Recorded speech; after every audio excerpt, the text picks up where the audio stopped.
The pine forest path was cool and smelled of earth. I walked slowly.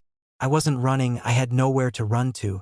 I was simply moving toward the only exit I had ever been able to find in this life that felt completely, finally, mine. The lake opened through the trees, wide, dark blue, mirror still under the summer sky. I walked to the end of the old wooden pier and looked down. The surface reflected a face I barely recognized anymore. Pale, composed. The face of a person who had been performing for so long that the performance had begun to eat the performer. I thought about the plan, the controlled disappearance, the misdirection, the clean trail. But standing there with the pier boards under my feet and the deep cold water below, I understood that what I was feeling was no longer a plan. It was something simpler, less organized, something that had stopped asking whether I meant to come back. I jumped. The water hit me like a decision made final. Cold, shockingly, centrally cold even in summer. The cold of deep things that the sun has never reached. It filled my ears and pressed against my chest, and I went under, and the white of my shirt billowed upward around me like something enormous and bright releasing, and everything above the surface disappeared. I had not thought carefully about swimming. My body that had survived poverty and grief and the gold-toothed man's hand and months of performance in a mansion built on old cruelty. My body disagreed with everything my mind had decided on that pier. Panicked, flailed. It wanted, with a desperation that had nothing to do with any plan I had made, to survive. My arms churned. My lungs burned. The current pulled sideways. My clothes dragged. And the part of me that had been so calm, so deliberate, so resigned, that part went quiet as my hands began to go down. Then something grabbed me by the collar. The grip was not gentle.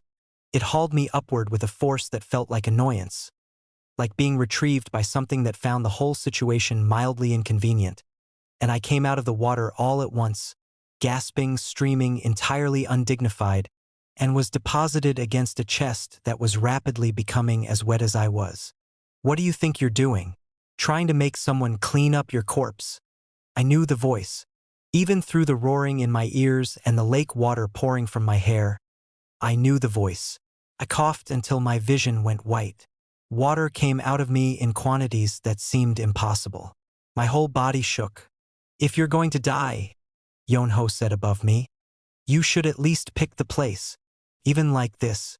Even draped half unconscious against his chest. Coughing myself inside out. Soaking wet and humiliated and still half drowned. "Why?" I managed between coughs. "Do you always speak so informally to me?" A pause. "Long enough to mean something. Is that what you say to the person who saved you?" "I never asked you to save me," I said. He held on anyway. I woke up the next morning in my own bed in dry clothes that weren't mine. A dark sleep shirt, too large at the shoulders, and I stared at the ceiling and understood that the plan was gone. Not postponed. Gone. The servant Park Hyunsuk brought kanji and told me, while speaking to the door rather than to me, that the young master had carried me back himself and asked the staff not to disturb me. I ate the kanji. I told myself it meant nothing. I avoided him for 3 days. On the 4th day he found me in the library, sitting in the window seat with a book I wasn't reading, and he sat down across from me without being invited and turned an unlit cigarette between his fingers slowly, which I was already learning meant he was thinking. "You should have left me," I said. "Probably," he said. "Why didn't you?" He turned the cigarette once more. "You're interesting."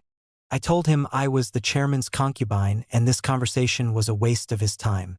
"I find myself disagreeing," he said, and my pheromone shimmer spiked with irritation before I could stop it.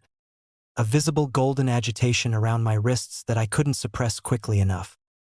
He tracked it with those heavy-lidded eyes with the calm attention of someone reading a language they have been quietly studying.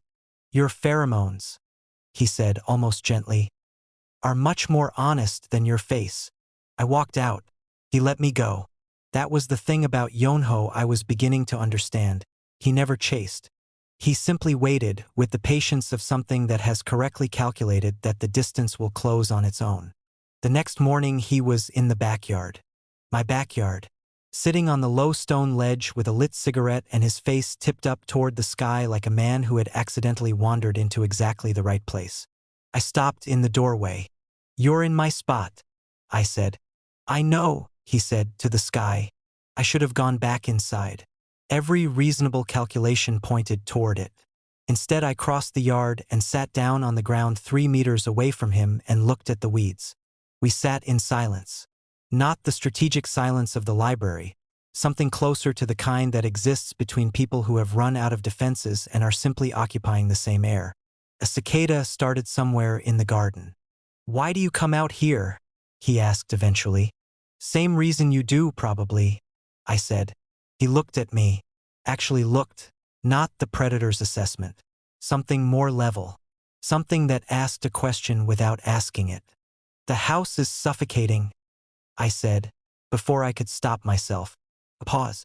"Yes," he said. Just that. One word. But it landed with the weight of someone telling the truth about something they don't usually admit, and I felt something shift in the air between us. Something small but irreversible, the way a crack appears in something that looked solid. He crushed the cigarette under his foot and didn't leave. Neither did I. This was how it started. Not with the lake, not with the library, with two people sitting 3 meters apart in an ugly backyard because the house was suffocating and the air outside was the only honest thing available. Yinwu found us there on the third morning. He was 9 years old, the chairman's younger son, born to a mother who had died young and a father who had never once acted like one. He appeared at the backyard door with his worn red sketchbook under his arm and ink stains on his fingers and looked at the two of us with the bright assessing eyes of a child who has learned to read rooms very carefully. Then he walked over and sat down between us on the ground as though this had always been the arrangement. "What are you drawing?" I asked. He showed me the sketchbook. Pages of trees, mostly. Meticulous, careful. The trees rendered with a patience that seemed too large for 9 years. "I like pretty things," he said simply. I looked at him for a moment, at the round cheeks and the stubborn cowlick and the ink-stained small hands, and felt something move through me that I didn't have a name for. Something that was not grief exactly but lived in the same general neighborhood. "Me too," I said. Yonho, on the other side of the child, said nothing, but I felt his eyes on my face, reading something there that I hadn't intended to show.